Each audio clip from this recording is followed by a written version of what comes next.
చదువుకున్న కాలేజీకి సహాయం చేయడం చాలా సంతోషంగా ఉందన్నారు తెలంగాణ హైకోర్టు న్యాయమూర్తి జస్టిస్ మాధవిదేవి.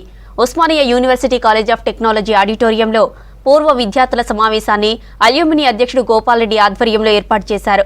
భవిష్యత్తులో అల్యూమిని భవనాన్ని కూడా నిర్మించుకుంటామని తెలిపారు. Osmania university college of technology alumni association 2016లో స్టార్ట్ అయింది. 2016లో స్టార్ట్ అయినప్పుడు ఫస్ట్ అలుమ్నై మీట్ డిసెంబర్లో స్టార్ట్ చేశాము. ఎవ్రీ ఇయర్ డిసెంబర్ క్రిస్మస్ కంటే బిఫోర్ సండే జరుపుకోవాలని ఎవ్రీ ఇయర్ అనుకుంటున్నాము.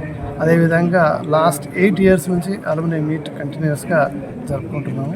ఈ యొక్క అలుమ్నై మీట్లో అవుట్ స్టాండింగ్ కెమికల్ ఇంజనీర్స్ ఎవరైతే ఉన్నారో వాళ్ళని ఫెలిసిటేట్ చేస్తున్నాము. Every year 4 to 5 members felicitate చేస్తాము.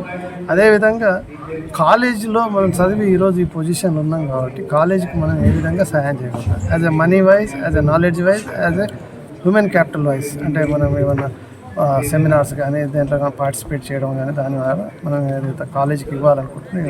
ఈరోజు ఈ పొజిషన్లో ఉన్నామంటే ఈ కాలేజీలో మనం చదువుకున్న చదువులనే ఈరోజు ఈ పొజిషన్లో ఉన్నాం కాబట్టి కాలేజీకి ఏదైనా ఇవ్వాలని తీసుకొని ఈ ఆల్మా మ్యాటర్స్లో అలుమ్నై మెంబర్స్ అందరూ పార్టిసిపేట్ చేసేసి చాలా మంది ముందుకు వచ్చేసి దాదాపు 3.5 కోట్లతో 6 ల్యాబొరేటరీస్ మరియు క్లాస్ రూమ్స్ మరియు మిగతా అవన్నీ కూడా వాష్రూమ్స్ అన్నీ కూడా రెనోవేట్ చేయడం జరిగింది.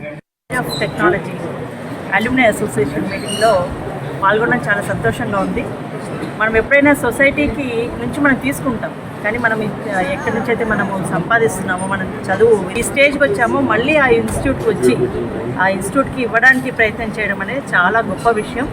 అది అల్యూమిని అసోసియేషన్ వాళ్ళు చేస్తున్నారు. రాజమణి రెడ్డి గారు, రాముల్ గారు, పవన్ వీళ్ళంతా కూడా ఇట్స్ వెరీ హార్టనింగ్. ఇలాగే సొసైటీకి ఇవ్వడానికి అంటే మళ్ళీ కాలేజ్కి ఆల్మా మ్యాటర్ మన ఎక్కడ చదువుకున్నా మనకు వచ్చి ఇవ్వడం అనేది great thing. I congratulate them. And ఇదే విధంగా అన్ని ఇన్స్టిట్యూషన్స్లో కూడా అల్యూమిని అసోసియేషన్స్ ఫామ్ అయ్యి ఆ ఇన్స్టిట్యూషన్స్ని మన దేశాన్ని మంచి ఒక పొజిషన్కి తీసుకువెళ్ళాలని కోరుకుంటున్నాను.